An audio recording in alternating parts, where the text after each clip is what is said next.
Irei começar falando de uma igreja que o pastor não tinha o dom da visão, mas ele tinha o dom do discernimento de espírito. Ele conseguia sentir a presença dos demônios muito fácil. Uma bruxa possuída ou um crente possuído que entrasse nessa igreja, o pastor conseguia sentir através da presença demoníaca. Crentes endemoniados que diziam: "Eu sou o homem de Deus e tenho dons do Espírito Santo." Esses crentes caíam possuídos dentro da igreja, e a gente que era bruxa sabia que entrar nessa igreja era um perigo. Qualquer bruxa que se disfarçasse de crente com vestidos longos poderia enganar pela aparência, mas através da presença espiritual, não podia enganar a ele. E as bruxas sempre andavam com legiões de demônios aos seus lados. O plano era a gente entrar na igreja, e os demônios auxiliares ficarem fora e não entrarem, para que o pastor não sentisse a presença deles em nós, e os demônios que estavam em nossos corpos tinham que sair, para que o pastor não sentisse a presença deles em nós, e foi o que aconteceu.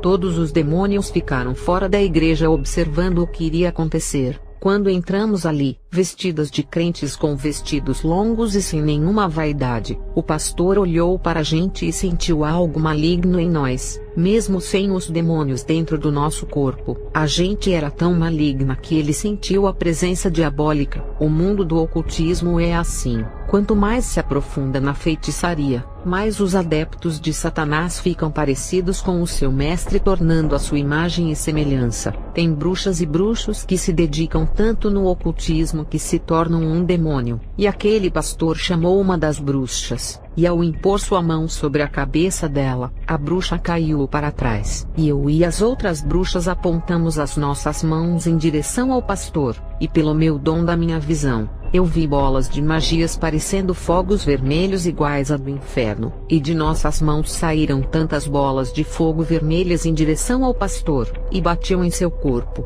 mesmo ele sentindo os impactos, porque dava para perceber ele jogando o ombro para trás e dava um passo para trás, mas não caía, e aquelas bolas batiam nele e caíam ao chão, sem a ajuda dos demônios que estavam lá fora. A gente usava os nossos dons e todas as nossas armas de ataques. Uma bruxa sem os dons precisaria estar possuída por um demônio para fazer alguma coisa, porque tem bruxas que ainda não receberam os poderes, e na hora de atacar, ela precisa de um demônio auxiliar que irá fazer esse trabalho. Eu mesma conheci uma bruxa iniciante que não tinha dom. Para ela adivinhar ou revelar, tinha que ter um demônio no ouvido dela falando. Quando ela tinha que atacar uma igreja sem poderes, o seu demônio auxiliar era o que fazia o papel dela. Ele lançava os dardos. Quando ela tinha que lançar uma magia em alguém sem poderes, era o seu demônio auxiliar que lançava magia por ela na pessoa. E quando ela tinha que entrar na igreja para enganar com profecias, ela não tinha dom, e o demônio tinha que possuir o seu corpo para ela profetizar. Essa mulher ficou assim por alguns anos, dependendo de um demônio auxiliar. Voltando a falar do combate que tivemos com o pastor do discernimento, quando vimos uma de nossas companheiras caída ao chão, lançamos magias que não tiveram efeitos. Volto a dizer que esses confrontos foram na década de 80 e no começo da década de 90, quando as igrejas eram mais fortes. A bruxa que caiu através da imposição de mãos do pastor não estava possuída. O demônio do corpo dela tinha saído para não ser descoberto. A bruxa caiu ao chão não porque estava possuída, mas por causa da sua natureza que era maligna. Os demônios, quando habitam no corpo de uma bruxa, satanista ou feiticeira, eles marcam as almas e os espíritos dessas pessoas. É como um morador de uma casa que pinta ela por dentro, prega os pregos na parede para pendurar quadros ou faz aquela reforma no interior da casa. Assim são os demônios. Eles fazem uma reforma dentro das almas de quem pratica a bruxaria. Eles fazem uma operação no interior dessas pessoas, e quando os demônios saem dos corpos de quem pratica bruxaria, dentro de seus corpos fica uma marca do mal. Isso se chama demarcação de território, para dizer, embora eles saiam dessas casas por alguns instantes, a casa pertence a eles, e deixam uma cicatriz maligna dentro das pessoas que trabalham no ocultismo. e mesmo a gente sem os demônios dentro dos nossos corpos, o pastor percebeu uma presença maligna através da marca satânica que estava em nossas almas, e quando a gente caía, não havia nenhuma manifestação demoníaca, a gente caía, porque a marca do mal que estava dentro da nossa alma recebia o impacto das palavras do pastor, e quando a luz se choca com as marcas das trevas que está nas almas das bruxas, vocês já sabem o resultado, e foi o que aconteceu. O pastor, ao apontar o dedo para a gente que estava atrás, enquanto a nossa parceira estava na frente do altar caída, a gente ficou muito tonta e caímos, mas as obreiras não deixaram a gente se machucar e nos seguraram e nos deitaram no chão, e a legião de demônios que estavam do lado de fora, quando perceberam que a gente havia perdido a batalha, lançaram milhões de dardos para dentro da igreja. Eu, mesma caída, percebi através da visão espiritual o que acontecia no mundo invisível, e o pastor pediu para a igreja orar, e as palavras da oração se transformaram em bolas de fogo que acertaram os demônios que estavam lá fora, e nesse dia os demônios recuaram e foram embora. Segundo o pastor dessa igreja, aquela foi a batalha mais travada da vida dele. A igreja era forte, mas alguns que ainda eram fracos se desviaram. O pastor disse que alguns que não gostavam de orar ficaram enfermos, e uma irmã faleceu. Os mais firmes saíram dessa peleja sem nenhum dardo, e outros ficaram mais fortes porque não aconteceu nada com eles, e venceram na batalha ficando mais experientes e maduros na fé. Irei falar sobre a revelação do fogo espiritual.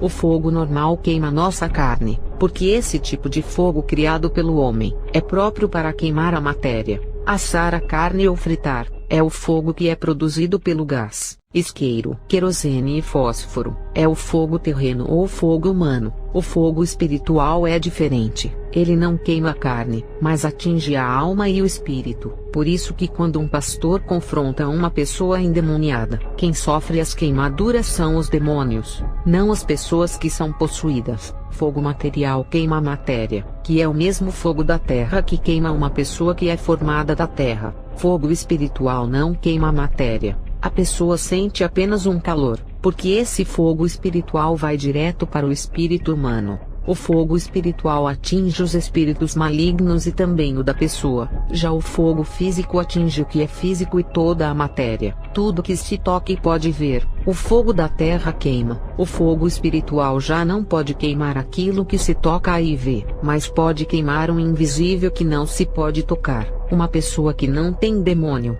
ao receber o fogo espiritual, não irá sofrer. Uma pessoa que está com um demônio em seu corpo, ao receber o impacto, nada irá acontecer com ela, mas o demônio será atingido por ser um espírito. Uma pessoa possuída, quando recebe o impacto do poder de Deus, começa a gritar. Ali não é ela, é o demônio que está sentindo a dor, e usa a garganta da pessoa para gritar. O fogo físico causado por substâncias inflamáveis fará a gente gritar e sofrer de dor se cair em nossa pele. E desse mesmo jeito é o fogo espiritual quando acerta um demônio. O fogo espiritual queima o que é espiritual, e nunca irá queimar as coisas físicas como madeira, plantas, pessoas e plásticos. Lembre-se da sarça que o fogo queimava, mas não se consumia. O fogo espiritual não podia queimar a sarça por ser físico. Aquele mesmo fogo que não fez nada com aquela sarça, se jogar em um demônio que é espírito, o deixa ferido. Esse fogo da sarça também não pode machucar uma pessoa. Agora, se jogar o fogo físico produzido pelos homens, o fogo a gás, querosene e álcool, o tecido da pele humana sofre profundas queimaduras, e a carne entra no estado de necrose. O fogo físico destrói a floresta, madeira e qualquer coisa em sua volta. Os humanos até morrem com esse fogo, e o fogo espiritual causa destruição no corpo dos espíritos demoníacos. Esses demônios não morrem por serem eternos. Se não fossem, morreriam. O mesmo fogo da sarça ardente que queimava e não consumia, esse fogo espiritual tem no inferno que fazem as almas queimarem, e elas não são consumidas por serem eternas. Esse fogo espiritual que queima as almas, é o mesmo fogo que queima os demônios. O fogo espiritual não pode queimar uma pessoa, mas quando ela cai no inferno, o fogo espiritual queimará ela inteira. Antes o fogo não podia causar danos à sua carne, Mas quando o corpo morre e a alma da pessoa passa a viver a eternidade, o fogo espiritual passa a queimar a pessoa, porque agora ela não é mais carne, e se tornou um espírito igual aos demônios, e agora as pessoas começam a sentir dores causadas pelo fogo espiritual igual aos demônios sentem. Existem 4 tipos de fogo espiritual no mundo sobrenatural: o fogo natural, que é aquele que a gente usa para cozinhar; o fogo espiritual, que é o de Deus; o fogo do diabo, que na bruxaria chamamos de magia de fogo; o fogo do lago de fogo; o fogo espiritual que atinge o espírito da pessoa. Ele age de diversas formas. Esse fogo espiritual, quando é lançado nos demônios, queima eles. Irei explicar o porquê eles sentem tanta dor. As substâncias estruturais dos demônios. Eu falo da cabeça aos pés de seus corpos espirituais. São trevas. Eles são revestidos de maldades em suas almas, e malignos por inteiro. O pecado e a maldade deles são tão malignos, que para Deus se tornam como feridas abertas que fedem. E o fogo espiritual de Deus é santo. Ele purifica e também destrói. Quando o fogo espiritual de Deus encosta no corpo dos demônios ou acerta eles, é igual ao álcool na ferida aberta que arde. Os pecados dos demônios não têm perdão, e são como feridas abertas em seus espíritos que não se fecham. São feridas que fedem, e quando entram em contato com o fogo de Deus, sentem o ardor. O fogo espiritual de Deus não pode curar essas feridas dos seus pecados, porque não há perdão para esses demônios. Para esses transgressores não há salvação, e suas feridas que não podem fechar são incuráveis. Por isso que o fogo espiritual queima, porque não pode purificar essas feridas malignas que são seladas eternamente para condenação. A mesma coisa são as almas no inferno. Elas morreram em seus pecados que não foram perdoados. Pecados não perdoados se tornam feridas abertas, e o fogo espiritual queima essas chagas pecaminosas igual ao álcool na ferida. Jesus morreu na cruz, e pelas suas pisaduras fomos sarados. A ferida do pecado foi curada e fechada para não sentirmos as dores do sofrimento. As bruxas, mesmo sem ter demônios em seus corpos, são marcadas espiritualmente em suas almas pelos demônios. Essas marcas malignas delas são feridas abertas. Ao receberem o impacto do fogo espiritual de Deus, causa uma dor terrível. Eu senti essa queimadura não na carne, mas na alma. A chama queimou a imundícia dentro de mim. Uma pequena chama espiritual faz uma bruxa sentir muita dor. E imagine as dores que as almas sentem no inferno dentro desse fogo espiritual, com as chamas que cobrem os seus corpos espirituais por inteiro. Eu sei o que um demônio sente ao receber o impacto do fogo espiritual. Eu já senti isso. Esse mesmo fogo espiritual destrói as almas no inferno, queima os demônios, feiticeiras, bruxas, satanistas e todos que praticam o ocultismo. O fogo causa destruição. Segundo o livro de Deuteronômio 4 versículo 24, o fogo causa maldição e é vingativo. Está escrito em Juízes 9 versículo 20, o fogo traz castigos aos perversos. Segundo o livro de Salmos 11 versículo 6, o fogo é a ira de Deus. Segundo o livro de Salmos 78 versículo 21, as bruxas e os demônios já receberam o impacto do fogo espiritual em seus corpos que ardem muito, parecendo que o fogo está irado, e esse fogo castiga muito quem vai para o inferno. Esse fogo espiritual tem outro tipo de efeito nas almas dos ímpios que se arrependem. O fogo purifica os que desejam servir a Deus. No livro de 1 Pedro 1 versículo 7, no livro de Romanos 12 versículo 20 diz isso, que aqueles que derem comida e matarem a sede dos seus inimigos, brasas de fogo amontoarão sobre as suas cabeças. Esse fogo espiritual destrói as almas condenadas do inferno, mas purifica as almas dos crentes. Esse fogo queima os demônios e seus agentes, mas batiza os crentes. Para alguns o fogo é punidor, mas para outros traz benefícios. O outro fogo que existe, é aquele que pode queimar tanto a matéria quanto o espírito, e se chama o fogo do juízo final. É o fogo da segunda morte do lago de fogo. O fogo espiritual que acabei de revelar, só queima os demônios que são espíritos, as almas no inferno que são espíritos, e os espíritos dos bruxos que mexem com as coisas das trevas. O fogo natural é o da terra que usamos. Ele queima carne, madeira, florestas, plásticos e outros materiais inflamáveis. O fogo da segunda morte queima todas essas matérias terrenas e ainda queima os espíritos. E esse fogo vai ser inaugurado no juízo final, quando as almas recuperarem os seus corpos, ficando completas em suas totalidades, que é o corpo, alma e espírito, e todos serão completos com os seus corpos imortais e eternos. Ou seja, corpo, alma e espírito das pessoas serão lançados no lago de fogo.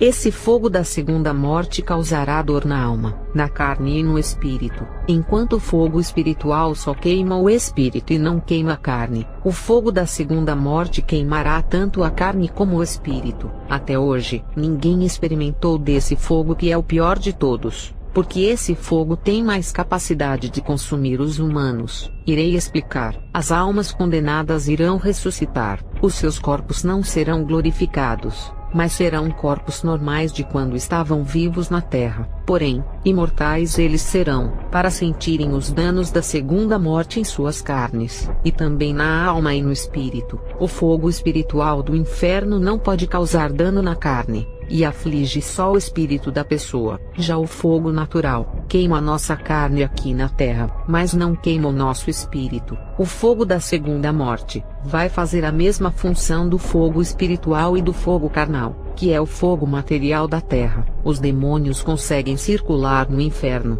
e por mais quente que o lugar seja, eles resistem o fogo, mas não resistirão o calor do lago de fogo. Os demônios resistem ao fogo do inferno, porque é um lugar de prisão somente para as almas e não para eles. E por serem mais fracas, as almas dessas pessoas sofrem com o calor do inferno, mas a prisão que está guardada para esses demônios, eles não poderão caminhar igual fazem no inferno e não poderão resistir o calor desse lago. O lago de fogo irá queimar os corpos vivos, só que a carne da pessoa não poderá virar cinzas iguais na cremação. E o fogo da segunda morte desse lago queimará a carne e o espírito junto com a alma. Satanás é espírito, e não é carne, e será atormentado por esse fogo do juízo final. A morte é espírito, e também será atormentada por esse fogo. O falso profeta e o anticristo serão de carne e também vão ser atormentados pelo mesmo fogo. O falso profeta e o anticristo não serão espíritos,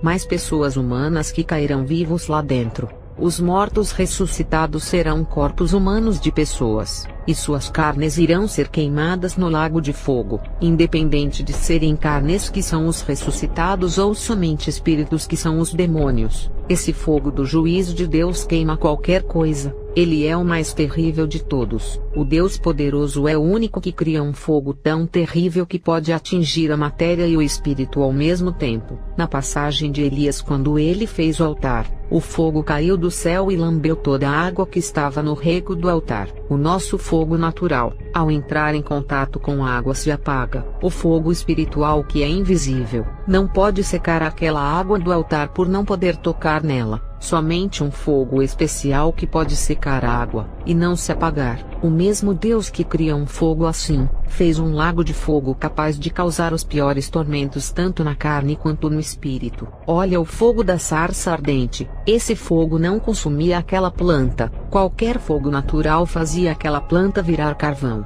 O fogo das magias que as bruxas conseguem é espiritual. Esse fogo é uma imitação do fogo espiritual de Deus. Os demônios lançam dardos de fogo nas pessoas para encherem as suas almas de paixões e desejos. Alguns crentes que não estão revestidos, ao receberem esses dardos, começam a sentir desejos de picar, ou paixão para praticarem as coisas do mundo. Uma mulher, ao receber esse dardo do fogo, pode se apaixonar por um homem, e a mesma coisa é o homem que pode sentir desejos ardentes por uma mulher. Esses dardos são tão malignos que um homem pode desejar uma mulher casada e querer roubá-la do seu esposo, e muitas traições acontecem dentro do casamento, quando os demônios lançam esses dardos do fogo da paixão e desejos. Teve uma mulher que, ao receber esses dardos de um demônio, começou a sentir ciúmes do seu marido sem ele dar motivos. Ele então começou a alugar fitas de filmes pornográficos e fazia coleção de revistas pornográficas. Isso foi na década de 90. Imagine hoje com a igreja bem enfraquecida. Hoje o povo tem acesso mais fácil à pornografia por meio da internet. As bruxas enviavam muitos demônios para lançarem os seus dardos de fogo da paixão em algumas igrejas que incomodavam os seus planos. Esses dardos de fogos malignos podem criar desejos entre dois homens, como pode fazer uma pessoa sentir atração sexual por qualquer animal. Teve um caso em que um homem comprou uma boneca inflável para satisfazer os seus desejos. Ele não sentia mais prazer de ter uma mulher, só gostava de bonecas plásticas. Uma bruxa maldosa lançou um dardo do fogo para ele ter desejos sexuais por bonecas. Se naquele tempo aconteciam essas coisas, hoje está pior. Não foram os demônios que se fortaleceram, mas as igrejas que se enfraqueceram. Os demônios com os dardos de fogo inflamáveis ainda fazem essas maldades. E hoje em dia, o número de divórcio aumentou, porque o povo não busca como antigamente e não vivem esses dardos de fogo maligno. As bruxas, quando aumentam os seus níveis espirituais na magia, conseguem lançar eles. Quando eu era bruxa, recebi essa magia, e lançava dardos de fogo através das mãos. Esses dardos de fogo são invisíveis e mexem com a sensualidade. As bruxas que receberam essas magias do fogo curavam até pessoas enfermas.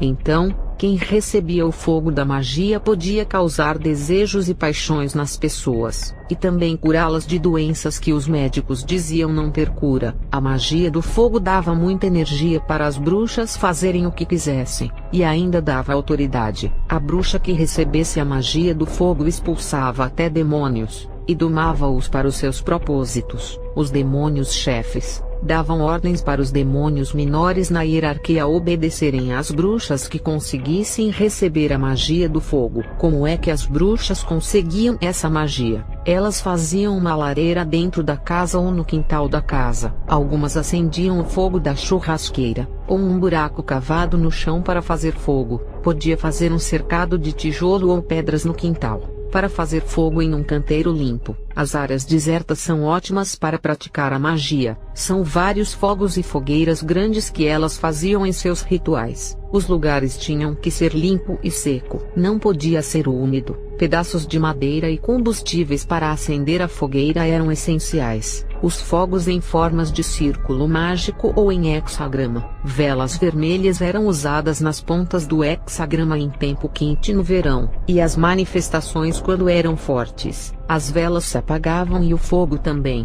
e depois de alguns minutos, as velas se acendiam e o fogo também. Alguns incensos eram usados, dependendo do ritual do fogo. Esse ritual do fogo dava os dons de adivinhações para as bruxas e poder de encantamento. As bruxas podiam comunicar-se com os mortos através do fogo. As bruxas também creem que podem se comunicar com os mortos, e que eles ficam vagando pela terra. Até as bruxas são enganadas pelos demônios que servem. A comunicação que as bruxas tinham com os mortos, na verdade eram os demônios se passando pelas pessoas que morreram. As bruxas, quando atingem um nível alto, elas conseguem manipular o nosso fogo natural. Teve um dia que a líder das bruxas preparou um altar. As bruxas queriam pegar o fósforo e o querosene para acenderem aquelas madeiras. A nossa mestra disse que não precisava, e que um espírito maligno iria acender o altar sem precisar de fósforo e combustível. Quando ela fez as suas orações, o altar acendeu sozinho. Eu vi um fogo invisível cair do céu e queimar aquele altar, e quando olhei para cima, eu vi um demônio gigante que recebia aquele ritual e lançava fogo naquele altar. Esse demônio flutuava nas nuvens, e lançou o mesmo fogo da magia. Esse fogo era invisível, mas se materializou no mesmo fogo material que usamos para cozinhar alimentos. As bruxas recebem esse fogo invisível da magia quando são batizadas pelos demônios. É esse fogo estranho que os demônios usam dentro das igrejas para enganarem os crentes. A procedência desse fogo é da magia. Eu já vi um demônio se aproximar com o fogo da magia perto de um crente, e ele sentir o calor pensando ser o Espírito Santo, e as igrejas em concerto com Deus. As igrejas do mundo que não querem renunciar o mundo e o seu pastor, não pregam a verdade. Os demônios lançam essas chamas malignas nesses crentes do mundo, e o povo começa a rodar, saltar e tem muito pula-pula. Outros não aguentam e caem no poder dessa chama, falam em línguas estranhas e profetizam. Esse é o falso movimento do poder e o falso Pentecoste. Esse mesmo fogo que os crentes sem Deus sentem, na magia é o mesmo que as bruxas sentem e recebe os seus poderes. O que me entristece é ver os crentes da minha vila dizerem assim: o seu testemunho não tem base bíblica. Onde está na Bíblia essas coisas? O meu testemunho não está na Bíblia porque é revelação do ocultismo. Se a Bíblia revelasse essas coisas não seria sagrada, mas um livro de bruxaria. Do mesmo modo que as palavras da Bíblia se cumprem na terra e outras ainda irão se cumprir, o Manual das Bruxas é um livro que também se cumpre no mundo espiritual, trazendo o invisível para o mundo natural, e fazendo o espiritual se materializar. As coisas sobrenaturais escritas em qualquer livro de feitiçaria, se cumprem no mundo espiritual igual à Bíblia. Deus vela pela sua palavra para cumprir, e Satanás vela pela sua palavra nos livros de rituais para cumprir. Ele imita a Deus, e se considera ser um Deus. Então, vocês crentes críticos não venham com essas perguntas que o meu testemunho é heresia. O meu testemunho é de uma ex-bruxa,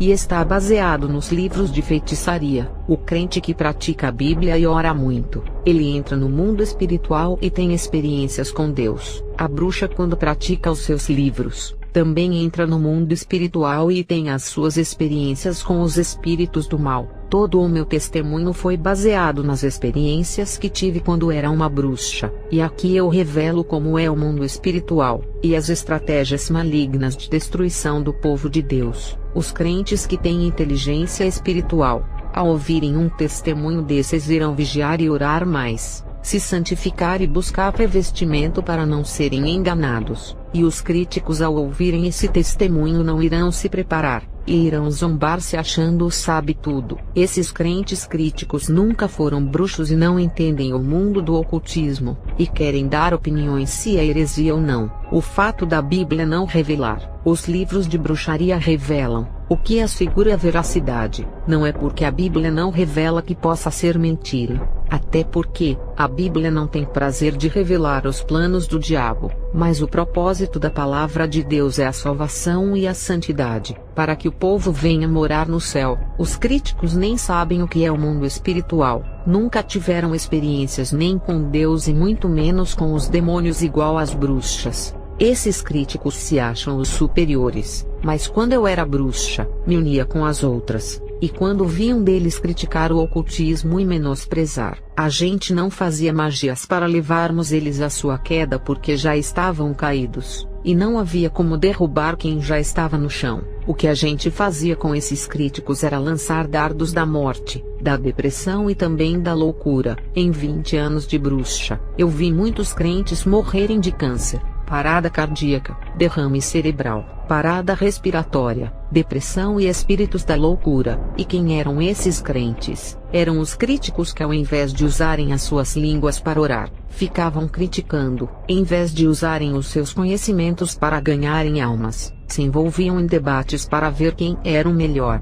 Esses críticos que as bruxas mataram na magia, os fizeram sucumbir diante de seus poderes malignos. Se esses críticos usassem o tempo deles em orar e ganhar almas, não teriam morrido. Eles desperdiçaram os seus tempos com o que é inútil e não salva ninguém. As bruxas mandaram muitos deles para o inferno por falarem demais e duvidarem das suas magias. Nem as bruxas e nem outra religião do ocultismo, os seus membros não falam demais por conhecerem que o mundo espiritual é terrível, e não são iguais aos críticos que desafiam as forças das trevas sem terem unções. A maçonaria é um exemplo de permanecerem calados e prudentes sem falarem mal dos crentes. Em Lucas 16 versículo 8, Jesus diz que os filhos das trevas são mais prudentes do que os filhos da luz. Os críticos falam mal até dos que têm experiências com Deus. e o Senhor revela as coisas sobrenaturais para os seus filhos humildes. Os críticos não aceitam, porque nunca irão ter esse privilégio por serem soberbos. Esses homens sempre irão falar mal por se acharem muito sábios, mas não entendem nada do mundo espiritual. Judas 1 versículo 10. Estes, porém, dizem mal do que não sabem, e naquilo que naturalmente conhecem, como animais irracionais se corrompem. Se os críticos fossem sábios, eles teriam discernimentos para saberem que os demônios usam as suas línguas. Eu sei, porque fui uma bruxa que trabalhei com os demônios da crítica, que são os mesmos que causam rebelião contra os servos de Deus, e colocam os membros contra a sua liderança. Esses demônios colocam rebeldia no coração dos crentes críticos para não aceitarem uma revelação de Deus, ou uma verdade no mundo espiritual, e eles não aceitam, mesmo sem entenderem o mundo espiritual por serem rebeldes. Eles pensam em serem os donos da razão, e são insubmissos às suas lideranças por julgarem os seus líderes como imperfeitos. Os críticos vivem achando erros nos outros, e fazem uma análise crítica do que as pessoas falam, pregam e vivem. Eles falam mal de experiências espirituais, revelações e de outras coisas. Eles são os homens que vão analisar as coisas, sempre na intenção de achar defeito em algo. Os fariseus vigiavam a Jesus, procurando achar erros para poderem o acusarem de transgressor da lei. Os críticos não analisam uma experiência de um servo de Deus para extraírem alguma coisa boa. Eles são como caçadores de erros nas pessoas. Se a pessoa pregar e não tiver oratória, eles falam mal. Se a pessoa não tem escolaridade e fala errado no púlpito, os críticos iriam falar que a pessoa não serve para ser pregador por não saber falar direito. Os críticos querem saber até mais que o próprio Deus, por julgarem aquilo que Jesus revela aos seus filhos. Irei falar alguns versículos aqui, para que a igreja venha vigiar contra os críticos da obra de Deus, e não aprendam esse jugo do inferno. 1 Coríntios 13 versículo 9.